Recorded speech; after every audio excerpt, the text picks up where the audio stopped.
সৰুতে আমাৰ ওচৰে পাজৰে থকা ল'ৰা ছোৱালীবোৰৰ মাজত পঢ়াৰ কম্পিটিশ্যন হৈছিল।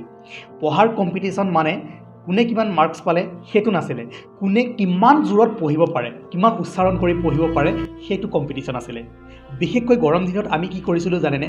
বাহিৰত পঢ়িছিলোঁ, চোতালত বস্তা এখন পাৰি এটা চাকি জ্বলাই তাত পঢ়িছিলোঁ। আৰু ইমান জোৰত আমি পঢ়িছিলোঁ, এঠাইত পঢ়ি থকা ল'ৰাটোৰ মাত প্ৰায় 1-1.5 কিলোমিটাৰ দূৰলৈ শুনা যায়। আৰু যেতিয়া আমি নপঢ়োঁ তেতিয়া আমাক ঘৰত মায়ে গালি পাৰে, দেউতাই গালি পাৰে যে চা অমুকৰ ঘৰৰ ল'ৰাটো ইমান জোৰত পঢ়ি আছে, তহঁতে কিয় পঢ়া নাই? গালি খাওঁ। আৰু তেতিয়া কি কৰোঁ জানেনে?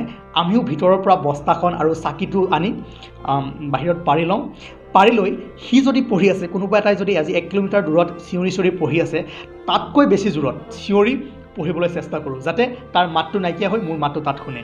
আৰু এনেকৈয়ে আমাৰ ওচৰে পাজৰে যিমানবোৰ ল'ৰা ছোৱালী থাকে সকলোৱে চিঞৰি চিঞৰি পঢ়ি থাকে, যাতে ইয়াৰ মাতটো ই কাটিব পাৰে, তাৰ মাতটো সি কাটিব পাৰে, বা এই ঘৰৰ মাতটো সেই ঘৰত শুনা পায়। তেনেকুৱা এটা পৰিৱেশৰ সৃষ্টি হয়। আৰু সেইটোৱে আছিল আমাৰ পঢ়াৰ কম্পিটিশ্যন, কোনে কিমান জোৰত চিঞৰি পঢ়িব পাৰে। আৰু এই সময়খিনি হয়তো আপোনালোক সকলোৱে পাৰ কৰি আহিছে, মোৰ ভিডিঅ' যোনে যোনে চাই আছে সকলোৱে এইখিনি সময় পাৰ কৰি আহিছে। চাওক কিমান মধুৰ সময় আছিল, আজি মোৰ মনত পৰিল সেইকাৰণে শ্বেয়াৰ কৰি দিছোঁ। আৰু উচ্চাৰণ কৰি মানে চিঞৰি পঢ়াৰ এটা উপকাৰিতা কি জানেনে? যেতিয়া আমি কিতাপখন চাই থাকোঁ, মানে মনে মনে পঢ়োঁ, তেতিয়া কি হয়, অকল আমি পঢ়োঁ, এবাৰ আমাৰ মনত সোমায়।